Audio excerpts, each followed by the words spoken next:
నమస్తే welcome to Ayushman భవ. Autism అంటే ఏంటి? ఆర్థరైటిస్ కు సర్జరీ ఒకటే పరిష్కారమా? ఏడీహెచ్డీ అంటే ఏంటి? ఇలాంటి సమస్యలపై వివరించేందుకు మనతో పాటు స్టూడియోలో ఉన్నారు ప్రముఖ హోమియో వైద్య నిపుణులు డాక్టర్ మధు వారణాసి గారు. మరి వారిని అడిగి మరిన్ని సలహాలు సూచనలు తెలుసుకుందాం. నమస్కారం అండి డాక్టర్ గారు. మెయిన్గా ఈ మధ్య కాలంలో మనం చూసినట్లయితే ఆటిజం అనేటువంటి సమస్య ఏడీహెచ్డీ సమస్యతో పాటుగా ఆర్థరైటిస్ సమస్యతో బాధపడుతున్న వారి సంఖ్య కూడా పెరుగుతుంది. ముందుగా ఆటిజంకి సంబంధించి మాట్లాడుకుందామండి. ఈరోజు ఆటిజం అంటే ఏంటి, అసలు దాని లక్షణాలు ఎలా ఉంటాయి, వివరిస్తారా మాకు? జనరల్గా మనకు ఆటిజం సమస్య అనేది మీకు చాలామందికి ఈ మధ్య తరచుగా కనిపిస్తూనే ఉంది. ఎందుకంటే మ్యాక్సిమం మెజారిటీ ఆఫ్ పిల్లలు ఈ మధ్య మన క్లినిక్స్కి వచ్చేవాడంతా ఆటిజం సమస్యతో వస్తున్నారు. అంటే ఫస్ట్ ఆఫ్ ఆల్ పేరెంట్స్ కూడా దానిపై స్పెసిఫిక్గా అవేర్నెస్ లేదు. ఎందుకంటే ఎప్పుడు గుర్తుపట్టాలని కూడా చాలామంది తెలియదు. అందువల్ల మీకు ఆటిజం అనేసరికి వాళ్ళు ఎప్పుడో మన దగ్గరికి వచ్చేసరికి 4-5 years అయిన తర్వాత వస్తున్నారు అన్నమాట పేషెంట్స్ కూడా. అంటే మీకు ఇక్కడ ఏంటంటే ఆటిజం సమస్యను ఎర్లీగా గుర్తుపడితే చాలా ఫాస్ట్గా మంచి రికవరీ రిజల్ట్స్ బాగా ఎక్కువగా ఉంటాయి. అందువల్ల ఎర్లీ ఏజ్లోనే మనం గుర్తుపట్టాలి. ఎక్కువగా మీకు 1.5 yearలో కానీ 2 to 3 years మధ్యలో కానీ ఆటిజం గుర్తుపట్టేయచ్చు. ఈ పిల్లల్లో మనకి ఈ 1.5 yearలో మనకి ఏంటంటే బేసిక్ మైల్ స్టోన్స్ డెవలప్ అవుతుంటాయి. ఈ బేసిక్ మైల్ స్టోన్స్ అంటే మీకు మాట్లాడడంలో కానీ సైకిల్ చేయడంలో కానీ మనకు కనిపిస్తాయి. అంటే ప్రాపర్గా బేసిక్ ఇంపార్టెంట్ సైన్స్ అని మనకు కనిపిస్తుంటాయి. మీకు అవి మీకు డిలే అవుతున్నాయి, డిలేడ్ మైల్ స్టోన్స్ కనిపిస్తున్నప్పుడు మీరు గుర్తుపట్టుకోవాలి ఇక్కడ ఏదో తప్పేమైనా వస్తుంది అనేది. చాలామంది ఏం చేస్తారంటే ఇక్కడ 1.5 yearలో స్లోగా మాటలు రావట్లేదు, మా పాప కంటే వస్తాయిలే 3-4 years కానీ చాలామంది అది పెద్దగా పట్టించుకోరు. అది కామన్గా మన ఇండియాలో ఏం జరుగుతుంటే 3-4 yearsకి వచ్చేస్తే కొందరికి 2 yearsకి వస్తాయి, కొందరికి 3 yearsకి వస్తాయని చెప్పుకుంటుంటారు. ఎప్పుడైనా సరే ఈ ప్రాబ్లమ్స్ మనకు కనిపిస్తున్నాయన్నప్పుడు మాత్రం తప్పనిసరిగా మనం ఆటిజాన్ని గుర్తుపట్టాలి. ఎందుకంటే మీకు మేజర్ వార్నింగ్ సైన్స్ మనం ఆటిజంలో గుర్తుపట్టాలంటే కొన్ని సైన్స్ ఉన్నాయి మనకు. First commonest sign eye contact లేకపోవడం. పేషెంట్ ఎప్పుడు కూడా పేరెంట్తో ఐ కాంటాక్ట్ పెట్టుకోడు. ఆ అబ్బాయి ఐ కాంటాక్ట్ చాలా మటుకు అవాయిడ్ చేసేస్తాడు. మీకు ఐ కాంటాక్ట్ లేకపోతూ ఉంది అంటే మాత్రం తప్పనిసరిగా ఆటిజం ఏమైనా కావచ్చు అని గుర్తుపట్టాల్సి వస్తుంది. సోషల్ స్మైల్ ఉండదు అనమాట. ఈ సోషల్ స్మైల్ అంటే మనం జరగ పిల్లల దగ్గరికి వెళ్ళినప్పుడు మనం నవ్వితే వాళ్ళు నవ్వుతారు, అది కామన్ అనమాట. ఆ సోషల్ స్మైల్ కూడా పిల్లల్లో లోపిస్తుంది అనమాట. ఇప్పుడు మన దగ్గరికి మనం ఎవరు చిన్నపిల్లలు 1.5 year పాప వచ్చినా కూడా మనం నవ్వామనుకోండి నవ్వేస్తుంది, మనం చిటికేస్తే నవ్వుతుంది, ఇవన్నీ చేస్తారు. ఇలాంటి సోషల్ స్మైల్ పాపలో కనిపించదు అనమాట. షేరింగ్ ఆఫ్ చిల్డ్రన్స్ అంటే మీకు షేర్ చేసుకోరు వీళ్ళు, వాళ్ళ బొమ్మలు కానీ ఏవైనా సరే షేర్ చేసుకోవడం చేసేసుకోరు వీళ్ళు. అది కూడా ఒకసారి చూసుకోవాలి. మనం ఆటిజంలో కామనెస్ట్ ఇంకో వార్నింగ్ సైన్ ఏంటంటే మన పేరు పెట్టి పిలిస్తే వాళ్ళు పలకరు. వాళ్ళ దూరంలో వాళ్ళే ఉంటారు తప్ప మన పేరు పెట్టి పిలిచిన వాళ్ళు పెద్ద పట్టించుకోరు. అంటే వాళ్ళకి ఫోకసింగ్ ఉండదన్నమాట. మోర్ ఓవర్ ఇంకోటి ఏంటి, రిపీటెడ్ యాక్షన్స్ చేస్తుంటారు, చేసిన పనే చేస్తూ ఉంటారు వాళ్ళు. ఇలాంటి యాక్షన్స్ ఏమైనా కనిపిస్తున్నా కూడా మనం చూసుకోవాల్సి వస్తుంది. మీకు ఇది కామనెస్ట్ ఒక 6 to 7 వార్నింగ్ సైన్స్ అనమాట ఆటిజంలో. ఇలాంటి సైన్స్ మనకు కనిపిస్తున్నాయి అనుకున్నప్పుడు మాత్రం తప్పనిసరిగా ఆటిజం కావచ్చేమో సస్పెక్ట్ చేయాల్సి వస్తుంది పేషెంట్లు. అందువల్ల మీకు బిహేవియరల్ స్కిల్స్ కానీ కమ్యూనికేషన్ స్కిల్స్ కానీ సోషల్ స్కిల్స్లో కానీ ఏమైనా ప్రాబ్లం వస్తున్నప్పుడు చాలా మటుకు మనం చూసుకోవాలి. ఎందుకంటే చాలామంది పిల్లల్లో మనకి ఈ 1.5-2 yearsలో మీకు ఆ ఫోకసింగ్ ల్యాక్ ఆఫ్ కాన్సన్ట్రేషన్ ఉంటుంది. మీకు చాలామంది అంటే మనం పేరు పెట్టి పిలిచినా పలకపోవచ్చు కావచ్చు, మనం ఏమన్నా అడుగుతుంటే కూడా పెద్దగా రియాక్ట్ కాదనమాట. ఎమోషనల్ రియాక్షన్స్ ఉండవు వాళ్ళలో. ఆ ఎమోషనల్ రియాక్షన్స్ లేకపోవడం కూడా మనకు ఇబ్బందిగానే ఉంటుంది. అంటే సపోజ్ ఆకలి అవుతుంది, ఆకలిని చెప్పరు వాళ్ళు, అది చెప్పే ఛాన్స్ ఉండదు.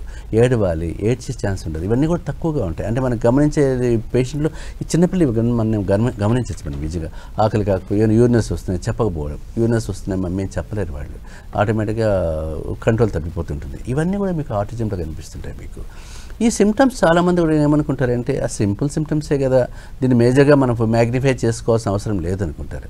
బట్ ఇక్కడ మీకు ఇలాంటి టైప్ ఆఫ్ వార్నింగ్ సైన్స్ ఉన్నాయంటే మాత్రం తప్పనిసరిగా డాక్టర్ని అప్రోచ్ కావాలి. అప్రోచ్ అయినప్పుడు మీకు దానికి పరిష్కారము రికవరీ ఫాస్ట్గా వచ్చేస్తుంది. అది చాలా ఇంపార్టెంట్ అవుతుంది మీకు. అయితే హోమియోలో ఈ సమస్యకి సంబంధించి ఎలాంటి పరిష్కార మార్గాలు ఉంటాయండి?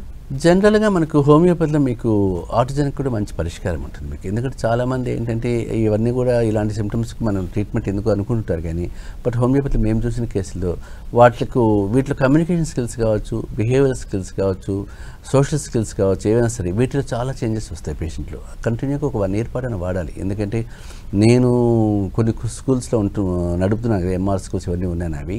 వాటిలో ఆటిజం పిల్లలు కావచ్చు, ఏడీహెచ్డీ పిల్లలు కావచ్చు, ఎంఆర్ పిల్లలు కానీ ఎక్కువ మంది ఉంటారు మీకు.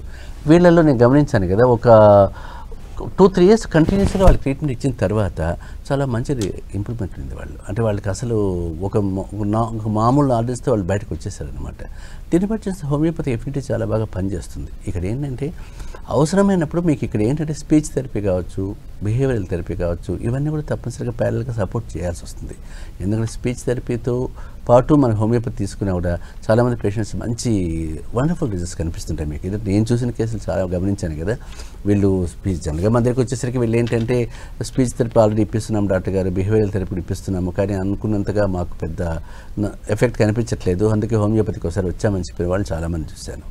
బట్ ఇక్కడ మీకు సైమల్టేనియస్గా ప్యారల్గా మనం సపోర్ట్ చేసామనుకున్న హోమియోపతిని ఫాస్ట్ రికవరీ, ఫాస్ట్ డెవలప్మెంట్ వచ్చేస్తుంది మీకు. ఆ స్కిల్స్లో కావచ్చు, మాటల్లో కావచ్చు, అన్నింటిలో కూడా ఇంప్రూవ్మెంట్ వచ్చేస్తుంది. ఎందుకంటే దీనికి నిజం చెప్పాలంటే ఆటిజం కేసు ఈ మధ్య ఎక్కువగా కనిపిస్తున్నాయి కాబట్టి పేరెంట్లో అవేర్నెస్ తప్పనిసరిగా పరిష్కరాలి.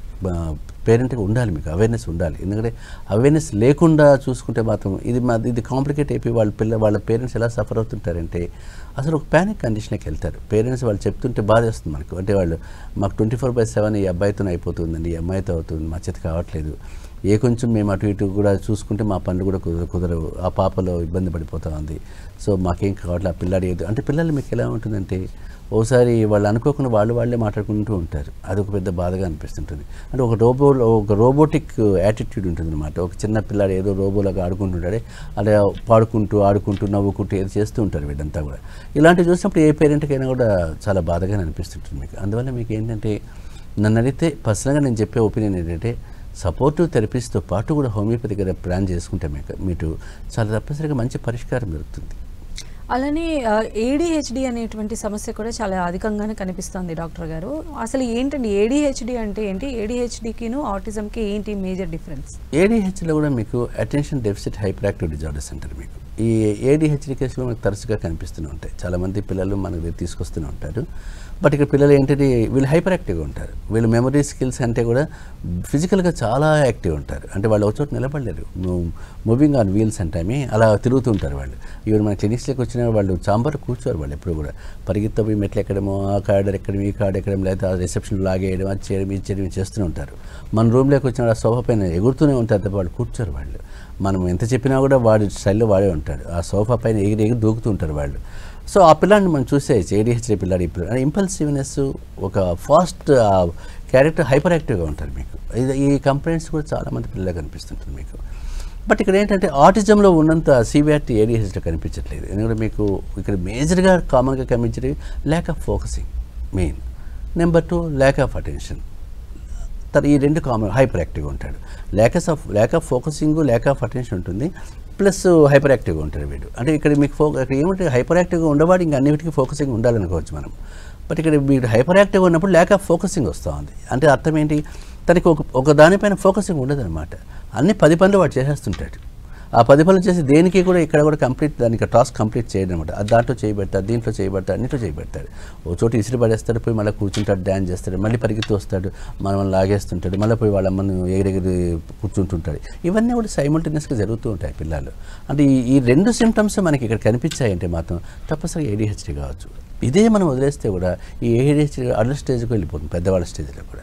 ఈ పెద్దవాళ్ళ స్టేజ్కి వెళ్ళినప్పుడు మీకు చాలామంది ఈ పెద్దవాళ్ళు ఉన్న వాళ్ళు ఏమంటే ఈ ఫోకసింగ్ లేకపోవడం వల్ల జాబ్ టాస్క్ చాలా దెబ్బగా తింటుంటుంది వాళ్ళకి. అంటే వాళ్ళు 10 పనులు వాళ్ళు చేయాలని ఆలోచిస్తుంటారు, ఎక్సైటింగ్గా ఉంటారు. 10 మందిలో ఉన్నప్పుడు ఫాస్ట్గా మాట్లాడడం, ఇట్లా మాట్లాడడం చేస్తుంటారు. చూసిన వాడు ఏమనుకుంటారు, వీళ్ళు చాలా స్మార్ట్ ఏమో అనుకుంటుంటారు. అలా స్మార్ట్ అంటే ఏడిహెచ్డి డెవలప్మెంట్ సిమ్టమ్స్ కనిపిస్తున్నాయి వాళ్ళకి అనమాట. అంటే ఒక 2-3 కూర్చున్నారు అనుకుంటే ఇతనే మాట్లాడుతుంటాడు అన్నీ కూడా, ప్రతి దాంట్లో చేయి పెడుతూనే ఉంటాడు ఇతను. అంతేగాని నేను పెట్టకూడదు, ఇది నా టాపిక్ కాదు కదా అనుకోడు అనమాట. కంప్లీట్గా వాళ్ళతో ఇన్వాల్వ్ అవుతుంటాడు. వాడికి ఆన్సర్ ఇస్తాడు, వీడికి ఆన్సర్ ఇస్తాడు, వాడికి వచ్చిన ఇస్తుంటాడు, వీడికి వచ్చిన ఇస్తుంటాడు. అంటే ఈ టాస్క్ ఏది కూడా అతను కంప్లీట్ చేయకుండా అయిపోతుంది. కాబట్టి ఏడిహెచ్డి సిమ్టమ్స్ ఆ స్టేజ్లోకి వచ్చేస్తుంటాయి. దీనివల్ల తన కెరీర్ కావచ్చు, తన ఫెయిల్యూర్ రేట్ కావచ్చు అన్నీ పెరుగుతూ ఉంటాయి మీకు. అంటే దేనిపైన కూడా ఫోకసింగ్ లేకపోవడం వల్ల. అందువల్ల ఈ ఇష్యూస్లో మనకు పర్ఫెక్ట్గా ప్లాన్ చేసుకుంటే ఆ స్టేజ్కి పోకుండా మనం ఆపేయచ్చు. అయితే ఈ ADHD లక్షణాలు అనేది పెద్దవాళ్ళల్లో కూడా మనం చూడొచ్చు. అంటే కొన్ని కేసెస్లో అంటే ఫాయిద్ ఫాజిల్ లాంటి వాళ్ళు కూడా బయటకు వచ్చి చెప్పారు ఒకసారి మాకు ADHD ఉంది అని చెప్పి. అంటే ఆ ఏజ్లో కూడా మనం దీన్ని అబ్జర్వ్ మీకు అడల్ట్ స్టేజ్కి వచ్చినప్పుడు చెప్పాను కదా, మీకు ఇవి ఉంటాయి. అంటే చూడడానికి వాళ్ళు చాలా స్మార్ట్గానే కనిపిస్తుంటారు, డీసెంట్గా జెంటిల్మెన్ లాగానే ఉంటారు. బట్ చేసే టాస్క్ చాలా ఇబ్బందిగా ఉంటాయి, హైపర్ యాక్టివ్ అనమాట. అంటే ఎమోషనల్ ఫ్యాక్టర్స్ ఎక్కువగా ఉంటాయి. అంటే ఒకసారి ఎమోషనల్ ఫ్యాక్టర్ కావచ్చు, ఒకసారి అగ్రెసివ్ కావచ్చు, ఒకటి కూల్ అయిపోవచ్చు. అంటే ప్రతి పని తను చేయాలనే ఆతృత ఎక్కువగా ఉంటుంది. అంటే ప్రతి పనిని కంప్లీట్ చేద్దామనే కంటే కూడా ప్రతి దాంట్లో చేయబెడుతూ ఉంటారు అనమాట. అంటే 10 పనులు కూడా ఒక ఆఫీస్లో కూర్చుంటే కానీ అతను అన్ని పనులు తనే చేయాలనుకుంటున్నాడు మీకు. సో వేరే వాళ్ళకి ఆ ఛాన్స్ ఇచ్చే ఛాన్స్ రానివ్వడు అనమాట. కానీ అక్కడ ఫోకసింగ్ ఉండదు అనమాట. చేయాలని ఆ పని అది కంప్లీట్ చేసేద్దాం, ఈ పని మనం నెక్స్ట్ టాస్క్కి వెళ్దాం అనుకోడు అనమాట. అక్కడ చేయిపెట్టి ఇక్కడ చేయిపెట్టి అన్నింటిలో చేయబెడుతూ ఉంటారు. చూసిన వాళ్ళకి ఏమంటే వీడు మల్టీ లెవెల్ మల్టీ యాక్షన్స్ ఉన్నాయి కదా అనుకుంటారు మీకు. అంటే అక్కడ కంప్లైంట్ అక్కడ అబ్బాయిలో ఉందని మనం గుర్తుపట్టాలన్నమాట. సో అలాంటి వాళ్ళు మనకు చాలామంది కనిపిస్తుంటారు సొసైటీలో కూడా మీకు. అందువల్ల దీన్ని మనం చిన్నప్పుడే మనం కరెక్ట్ చేసామనుకోండి, ఒక స్టేజ్ వచ్చిన తర్వాత కెరీర్ డెవలప్మెంట్ ఇబ్బంది లేకుండా అయిపోతుంది. అది ఇంపార్టెంట్. అండ్ ఇలాంటి వాళ్ళకి హోమియోపతి ఎలాంటి పరిష్కారం అంటారు? జనరల్గా మీకు మెజారిటీ నేను రెగ్యులర్గా చూసే కేసుల్లో నాకు ఆటిజం కేసులు ఎక్కువగా కనిపిస్తుంటాయి, ADHD కూడా కనిపిస్తుంటాయి. ఆటిజం నేను ఎక్కువగా NRSలో ఎక్కువ చూశాను. ఎందుకంటే మీకు నా దగ్గరికి వచ్చిన వాళ్ళతో ఆల్మోస్ట్ NRI కేసులు ఎక్కువ చూశాను. ఎందుకు అంటే అక్కడ ఇద్దరే ఉండడం కావచ్చు, పేరెంట్స్ ఇద్దరు కావచ్చు, మాట్లాడే వాళ్ళు లేకపోవడం ఆ పిల్లాడికి మైనస్ పాయింట్ అవుతుంది. ల్యాప్టాప్ పట్టుకోవడము, లేకపోతే ఫోన్ పట్టుకోవడము, ఇవే జరుగుతూ ఉంటాయి మీకు అక్కడ. సో ఇక్కడ ట్యాబ్ పట్టుకోవడం, వీటి అంటే మనకు అది అలవాటు చేసేస్తారు. మా పేరెంట్స్ కూడా ఏంటంటే చిన్నపిల్లలకి ట్యాబ్ ఇచ్చేసి దాంట్లో రైమ్స్ వినుకుంటూ కూర్చోవడం, ఇవన్నీ చేస్తుంటారు. ఇవన్నీ చేసే ట్రిగ్గర్స్ అనమాట ఇవన్నీ కూడా. అంటే మాట్లాడి ఇది లేకపోవడం వల్ల ఆ బాబులో డిజబిలిటీస్ వస్తున్నాయి అనమాట. లర్నింగ్ డిజబిలిటీస్ తక్కువగా వస్తున్నాయి మీకు. సో అప్పుడు మీకు ఏమవుతుంది, ఆటిజం డెవలప్ అవుతూ ఉంది. సో వీళ్ళు మనకి నేను గమనించిన వాళ్ళు అది ఎన్విరాన్మెంటల్ ఫ్యాక్టర్ అని కూడా చెప్పలేము మనం. ఎందుకంటే మరి NRAస్కి ఎక్కువగా ఎందుకు వచ్చిందంటే స్పెసిఫిక్ రీజన్స్ చెప్పలేము. ఎందుకంటే దీనికి స్పెసిఫిక్ రీజన్స్ దొరకట్లేదు మీకు. ఆటిజానికి కూడా జెనెటిక్ ఫ్యాక్టర్స్ కావచ్చు, మ్యూటేషనల్ ఫ్యాక్టర్స్ కావచ్చు, ఎన్విరాన్మెంటల్ ఫ్యాక్టర్స్ కావచ్చు, ప్రెగ్నెన్సీలో ఏమైనా చేంజెస్ కావచ్చు, ఏమైనా ఇన్ఫెక్షన్స్ రావచ్చు, ఇవన్నీ కూడా మీకు దానిపైన లింక్ అవుతుంటాయి. కాబట్టి ఈ పాజిటివ్ ఫ్యాక్టర్స్ స్పెసిఫిక్గా ఇదిని టార్గెట్ చేయలేము మన పేషెంట్లో. బట్ ఇక్కడ వచ్చిన పేషెంట్ నేను చూసిన కేసులో 80% ఆఫ్ కేసెస్ అవే. కాబట్టి నా డౌట్ ఏమంటే వాళ్ళకి అక్కడ గ్రాండ్ పేరెంట్స్ లేకపోవడం కావచ్చు, చుట్టుపక్కల పేరెంట్స్ లేకపోవడం కావచ్చు, పేరెంట్స్ ఏమన్నా కూడా బిజీగా ఉండడం కావచ్చు, జాబ్కి వెళ్ళిపోవడం, లేదా కేర్ టేకర్కి ఇచ్చేయడం, ఇవన్నీ జరుగుతుంటాయి. ఇక్కడ ఏమవుతుంటే వాళ్ళతో మాట్లాడే వాళ్ళు తక్కువైపోతున్నారు. సో మనం ఇంట్లో ఉంటే మన అమ్మ నాన్న వాళ్ళ తాత వాళ్ళు ఉంటే వాళ్ళు మాట్లాడుతుంటారు, ఏదో 24/7 వాళ్ళు ఏదో ఒకటి వాళ్ళతో కాంటాక్ట్లో ఉంటారు. వాళ్ళకి వచ్చిన ఫాస్ట్నెస్ వేరే వాళ్ళకి రాదు మీకు. అందుకే మన దగ్గర చాలామంది పిల్లలు 1.5 yearకి ఎంతో నాలెడ్జ్ ఉంటుంది. 1.5-2 yearsకి ఆ పిల్లలకు ఇంత నాలెడ్జ్ ఎట్లా వచ్చిందో అనుకుంటాం మనం. అంటే మన ఎక్స్పోజర్ అలా ఉంటుంది మీకు. అందువల్ల ఇదే పిల్లలు మనకి ఇండియాకి వచ్చి ట్రీట్మెంట్ తీసుకున్న తర్వాత నేను గమనించింటే మన ట్రీట్మెంట్తో పాటు వాళ్ళ పేరెంట్స్ వచ్చారు, గ్రాండ్ పేరెంట్స్ వచ్చారు. ఆ సపోర్ట్ దొరకడం వల్ల ఫాస్ట్గా డెవలప్మెంట్ వచ్చింది. వాళ్ళకు మాటలు వచ్చేస్తున్నాయి, కమ్యూనికేషన్ స్కిల్స్ డెవలప్ అవుతున్నాయి, బిహేవియరల్ స్కిల్స్ డెవలప్ అవుతున్నాయి. అంటే మీకు ఇక్కడ ఏమంటే మన ఎన్విరాన్మెంట్కి వచ్చేసరికి ఆ సపోర్ట్ వచ్చింది, మెడికల్ సపోర్ట్ అన్నీ కలిపి వచ్చేసరికి ఆటోమేటిక్గా పేషెంట్స్లో బాగా డెవలప్ అవుతుంది. అందువల్ల మీకు ఏంటంటే ఎప్పుడైనా సరే మనకు ఆటిజం పిల్లలు మనం కేర్ఫుల్గా ఒక పేరెంటల్ సొసైటీలో ఉంటేనే మంచిది అనిపిస్తుంది. అంతేగాని ఈ జాబ్ చేసుకుంటూ అబ్బాయిని మన చిన్నపిల్లల్ని వదిలేసామనుకోండి, కేర్ టేకర్ కావచ్చు, మిగతా చోట కావచ్చు, అసలు ఏమీ లేకుండా సింగిల్గానే పెరుగుతూ ఉన్నారనుకోండి, ఛాన్సెస్ చాలా ఎక్కువగా ఉంటాయి, ఆటిజం ఛాన్సెస్. అందువల్ల మనం హోమియోపతి నేను చూసిన కేసుల్లో మెజారిటీ కేసులని సపోర్ట్ థెరపీ మన హోమియోపతి ఇచ్చిన తర్వాత చాలా వండర్ఫుల్ రిజల్ట్స్ వస్తాయి, చాలా బాగుంటాయి రిజల్ట్స్. ఎందుకంటే ఒక 1 year వాడాలి తప్పనిసరిగా. ఎందుకంటే ఈ కేసులో ఏదో 2 నెలలకే 3 నెలలకే మాకు డెవలప్మెంట్ కావాలి డాక్టర్ గారు అనకూడదు. ఒక 1 year పాటు కంటిన్యూస్గా వాడగలితే కనుక అసలు మెటిక్యులస్గా ఉంటుంది రిజల్ట్స్, అసలు అన్బిలీవబుల్, అంత బాగుంటుంది. మీతో మాట్లాడడానికి కాలర్ వెయిట్ చేస్తున్నారు. భవానీ గారు ఉన్నారు. భవానీ గారు మీ సమస్య చెప్పండి డాక్టర్ గారికి. సరే మేడం, చెప్పండి సార్. నమస్తే సార్. నమస్తే, నేను పని చేస్తానండి. చెప్పండి. నా వయసు 34 సంవత్సరాలు సార్. ఓకే. నాకు ఇది గడ్డం కింద చిన్న ఎంట్రుకల్లాగా వచ్చేసారు, ఒక 5 ఎంట్రుకలు ఫస్ట్ వచ్చిన తర్వాత మా నాన్నగారు సేవింగ్ షర్ట్ తీసుకొని అది సేవింగ్ చేశాను సార్. ఓకే. అంత తర్వాత ఐబ్రోస్ చేసుకున్నప్పుడు కూడా ఆవిడ తీసింది, అలా తీస్తుంది మేడం సార్ ఆవిడ. ఓకే. అది అలాగే చూసుకుంటాను, ఎక్కువ అయిపోయినాయి సార్. బయటకు వెళ్ళడానికి కూడా సిగ్గేస్తుంది. దాని గురించి ఏమైనా సలహా చెప్తారండి? అంటే మీకు ఈ హెయిర్ చేంజెస్ డెవలప్ అవుతున్న అన్వాంటెడ్ హెయిర్ వస్తూ ఉందంటే దానికి కామన్గా రీజన్స్ హార్మోనల్ ప్రాబ్లం కావచ్చు, PCOD కావచ్చు, మీలో హార్మోనల్ ఇష్యూస్ అయినా జరుగుతున్నాయని చూసుకోవాలి ఫస్ట్. ఎందుకంటే కామన్గా మనకి అన్వాంటెడ్ హెయిర్ ఫేస్ పైన వచ్చేది మాత్రం PCODలో కామన్గా కనిపిస్తుంటుంది. మెన్సెస్ సరిగా ఉందా లేదా చూసుకోండి ఒకసారి. హార్మోనల్ ఇష్యూస్ ఏమైనా ఉన్నాయో చూడండి. ఒకసారి స్కాన్ ఆఫ్ అబ్డామిన్ తీస్తే కనుక PCOD ఉందో లేదో తెలుస్తుంది. మీకు మీ ఏజ్ ఎంత ఇప్పుడు? 34. 34 ఇయర్స్ కాబట్టి హార్మోనల్ ఇష్యూస్ కూడా కావచ్చు కాబట్టి పీసీఓడి కానీ హార్మోనల్ ఇష్యూస్ కానీ కావచ్చు కాబట్టి ఒక్కసారి మీరు లోకల్గా ఒకసారి గైనకాలజిస్ట్ని కలవండి ఫస్ట్. అప్పుడు ఆ స్కాన్ ఇవన్నీ తీసేస్తారు కాబట్టి తెలిసిపోతుంది. ఆ రిపోర్ట్ తీసుకుని మీరు హోమియోపతి డాక్టర్ కానీ ఒక మంచి హోమియో డాక్టర్ మీరు కలవండి, ఒక రెప్యూటెడ్ డాక్టర్ని కలవండి, తప్పనిసరిగా పరిష్కారం ఉంటుంది, భయపడాల్సిన అవసరం లేదు. ఎందుకంటే మన దగ్గరికి వచ్చే పీసీఓడి సమస్యలు చాలామంది ఆడపిల్లలకి అంతా ఈ అన్వాంట్ హెయిర్ బాగా ఫేషియల్ హెయిర్ వస్తూ ఉంటుంది, ఇక్కడ చాలా ఒక మీసాల్లా కనిపిస్తుంటాయి మీకు. వీళ్ళకందరికీ మనం ట్రీట్మెంట్ ఇచ్చిన తర్వాత మళ్ళీ ఆ డెవలప్మెంట్ రాదు, ఆగిపోతుంది, ప్రశాంతంగానే ఉంటారు. కాబట్టి మీరు దాని గురించి ఆలోచించకుండా ఏమిటి హార్మోన్స్ ఇష్యూస్ ఉందా లేదా కనుక్కోండి ఒకసారి, దాన్ని బట్టి ట్రీట్మెంట్ ఇవ్వచ్చు. మీరు కుదిరితే కన్నా మంచి హోమియో డాక్టర్ కలవండి, లేదన్నా హైదరాబాద్కి వస్తే నేను చూసుకుంటాను. అలానే డాక్టర్ గారు ఆర్థరైటిస్ సమస్యకి సంబంధించిన వివరాలు తెలియజేస్తారా? మొదటిగా రుమటాయిడ్ ఆర్థరైటిస్ అంటే జనరల్గా రుమటాయిడ్ ఆర్థరైటిస్ అనేది మీకు చాలా భయంకరమైన ప్రాబ్లం. ఎందుకంటే చాలామంది పేషెంట్స్ చాలా సఫర్ అయిపోతుంటారు. అది అన్బేరబుల్ పెయిన్స్ అనమాట, పేషెంట్ తట్టుకోలేని నొప్పులు వస్తాయి. అంటే మీకు రుమటాయిడ్ ఆర్థరైటిస్ అనేది ఆటో ఇమ్యూన్ డిజార్డర్స్ ఇవన్నీ కూడా. ఈ ఆటో ఇమ్యూన్ డిజార్డర్స్లో మన బాడీలో ఉండే సెల్సే మనల్ని డ్యామేజ్ చేస్తుంటాయి, మనకి హెల్తీ సెల్స్ అంతా కూడా.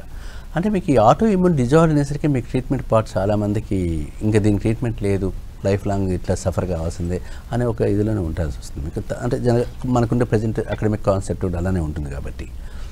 బట్ ఇక్కడ ఏంటంటే రుమటాయిడ్ ఆర్థరైటిస్ కూడా మీకు పేషెంట్ ఒక ప్యానిక్ కండిషన్ క్రియేట్ చేసేస్తుంది మీకు. అంటే అన్బేరబుల్ పెయిన్స్తో ఉంటుంది. ఎక్కువగా పేషెంట్ ఎక్కువ సఫర్ అయ్యేది జాయింట్ పెయిన్స్ కానీ, స్టిఫ్నెస్ ఆఫ్ జాయింట్స్ కానీ, రిస్ట్ పెయిన్ కానీ, నీ జాయింట్ పెయిన్స్ కానీ, నడవలేకపోవడం కానీ, ఫీవరిష్ ఫీలింగ్ కానీ, బాడీ వేడిగా ఉంటుంది పట్టుకుంటే కూడా.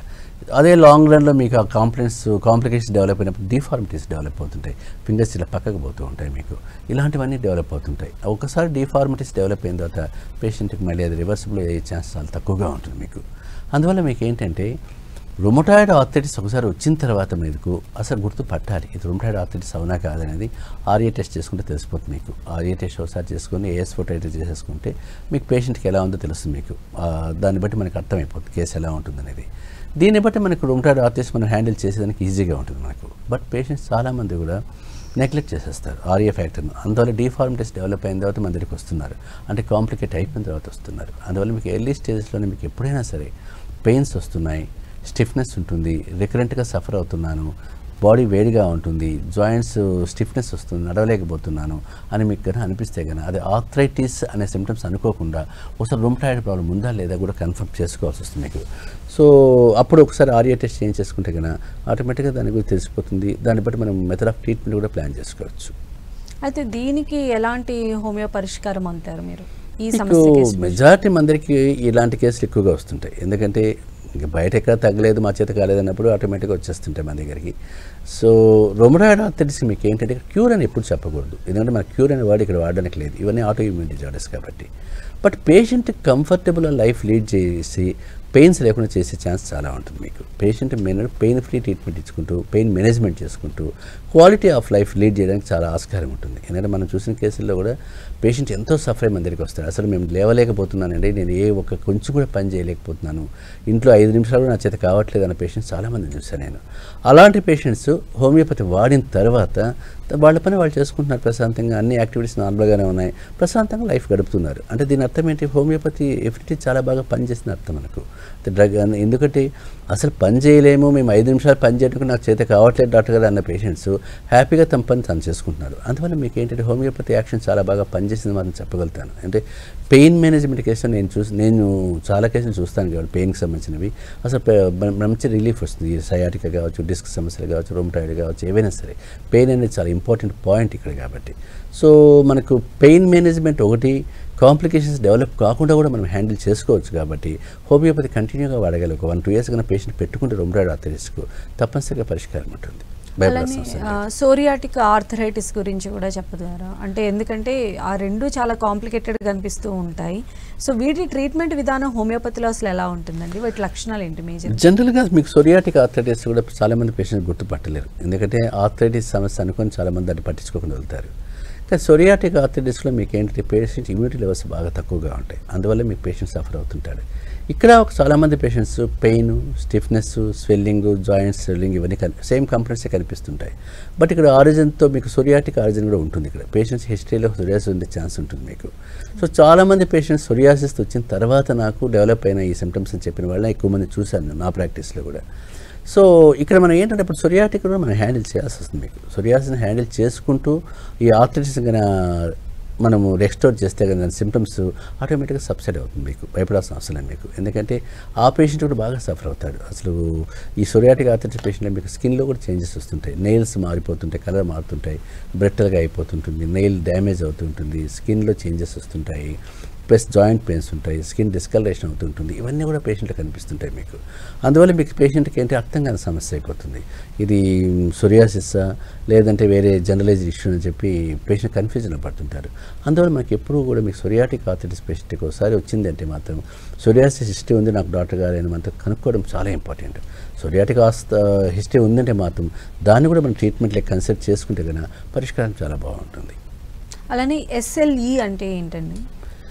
ఇది మీకు సిస్టమిక్ లూపస్ ఎరిథమెటోసిస్, లూపస్ అంటారు దీన్ని. ఈ లూపస్ అనేది మీకు ఏంటంటే ఇది కూడా ఆటోఇమ్యూన్ డిజార్డర్స్.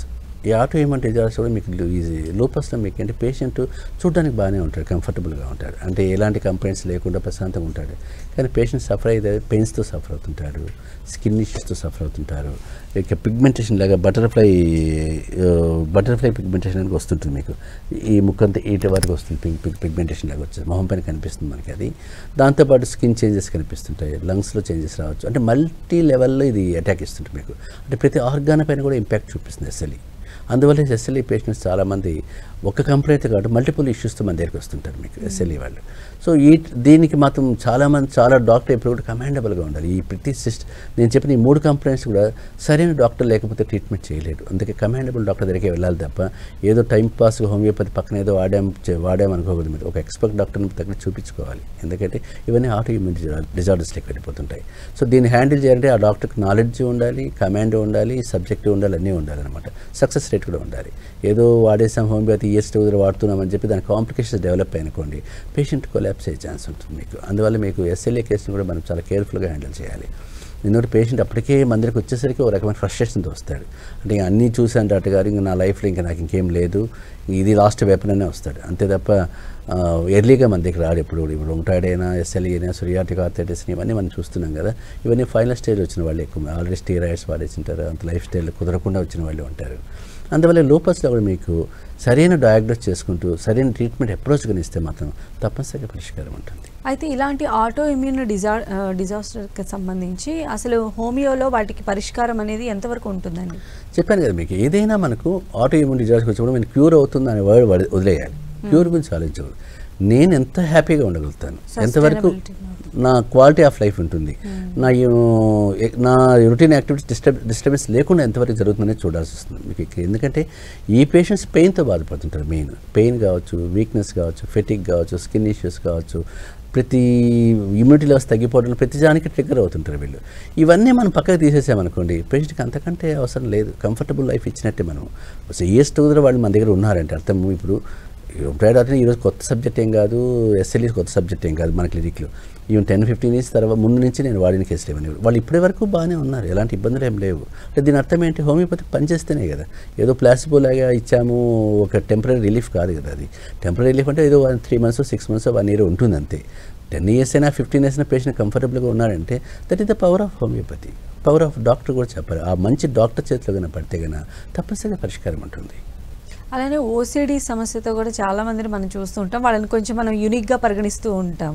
సో ఈ OCD సమస్య అంటే ఏంటి సార్? దీన్ని కంట్రోల్ చేయడం ఎంతవరకు? OCDని కూడా మీ మధ్య చాలా మంది మనం చూస్తూనే ఉంటాం. అబ్సెసివ్ కంపల్సివ్ డిజార్డర్ అంటారు మీకు. ఇక్కడ మీకు ఎక్కువగా మనకు చాలామంది పిల్లల్లో చేతులు రిపీట్గా కడుక్కోవడం కానీ, ఏది చేసినా కూడా తాకడానికి భయపడుతుంటారు. ఏదైనా హోటల్కి పోతే కూడా స్పూన్ తాకాలని భయపడుతుంటారు, ప్లేట్స్ చూస్తే భయపడుతుంటారు. ఇది ఒక లెవెల్కి వెళ్ళిపోతే, ఎక్స్ట్రీమ్ లెవెల్కి వెళ్తే ఇంకా డేంజర్ అయిపోతుంది అది. ఎందుకంటే మీకు ఇంకా వాటికి ఏది నచ్చదు అనమాట.